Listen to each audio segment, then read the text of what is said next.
حضرت عبداللہ ابن مسعود رضی اللہ تعالی عنہ سے روایت ہے کہ رسول اکرم صلی اللہ علیہ وآلہ وسلم نے ہم سے بیان فرمایا، تم میں سے ہر ایک کا مادہ تخلیق اپنی ماں کے پیٹ میں 40 روز تک نطفے کی شکل میں جمع رہتا ہے، اس میں کوئی غیر معمولی تبدیلی نہیں آتی، پھر اتنی ہی مدت منجمد خون کی شکل میں رہتا ہے، پھر اتنے ہی دنوں وہ گوشت کا لوتھڑا رہتا ہے، پھر اللہ تعالیٰ ایک فرشتے کو بھیجتا ہے، یہ فرشتہ اللہ تعالیٰ کے حکم سے 4 باتیں لکھ دیتا ہے، اس کا رزق، اس کی مدت عمر، اس کے اعمال اور یہ کہ وہ بدبخت ہے یا نیک بخت۔ پھر اس میں روح ڈالی جاتی ہے۔ بس کبھی ایسا ہوتا ہے کہ تم میں سے کوئی شخص جنتیوں کے سے عمل کرتا رہتا ہے یہاں تک کہ اس کے اور جنت کے درمیان صرف ایک ہاتھ کا فاصلہ رہ جاتا ہے، بس تقدیر کا لکھا غالب آتا ہے اور وہ دوزخیوں کے عمل کرنے لگتا ہے اور انجام کار دوزخ میں چلا جاتا ہے۔ اور کبھی ایسا ہوتا ہے کہ تم میں سے کوئی دوزخیوں کے سے عمل کرتا رہتا ہے یہاں تک کہ اس کے اور دوزخ کے درمیان صرف ایک ہاتھ کا فاصلہ رہ جاتا ہے،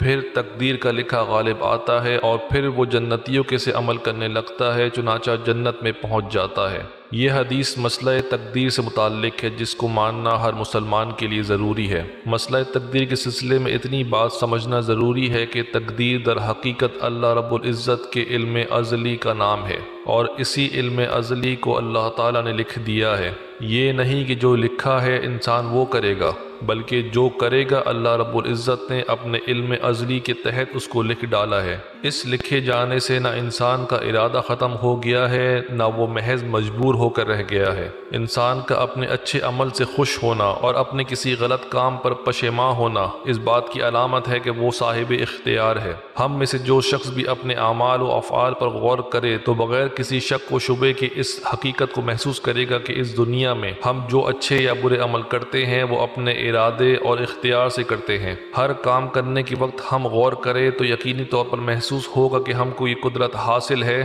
کہ ہم چاہیں اس کو کریں اور چاہیں تو نہ کریں، پھر اس قدرت کے باوجود ہم اپنے خدا داد ارادے اور اختیار سے کرنے یا نہ کرنے کا فیصلہ کرتے ہیں اور اسی فیصلے کے مطابق ہمارا عمل ہوتا ہے۔ لہٰذا تقدیر کو اپنی بے عملی یا بد عملی کے طور پر پیش نہیں کیا جا سکتا۔ کسی شاعر نے کہا ہے، خبر نہیں کیا ہے نام اس کا، خدا فریبی یا خود فریبی، عمل سے فارغ ہوا مسلمان بنا کے تقدیر کا بہانہ۔ اس حدیث کا خاص سبق یہ ہے کہ کسی کے صالح اور پاکیزہ زندگی یا کسی کا گناہوں میں مبتلا ہونا اس کے انجام کی خبر نہیں دیتا۔ کسی بھی انسان کو بدعمالیوں میں مبتلا دیکھ کر اس کے قطعی دوزخی ہونے کا حکم نہیں لگانا چاہیے۔ کیا معلوم زندگی کے باقی حصے میں اس کا رخ اور رویہ کیا ہونے والا ہے۔ اسی طرح سے اگر آج کسی کو نیک عمل کی توفیق مل رہی ہے تو اس پر اس کو مطمئن نہیں ہونا چاہیے، بلکہ آخری سانس تک حسن خاتمہ کے لیے فکر مند رہنا چاہیے اور ہر دم اللہ تعالیٰ سے خاتمہ بالایمان کا طالب ہونا چاہیے۔ اللہ تعالیٰ ہم سب کا خاتمہ خیر پر فرمائے۔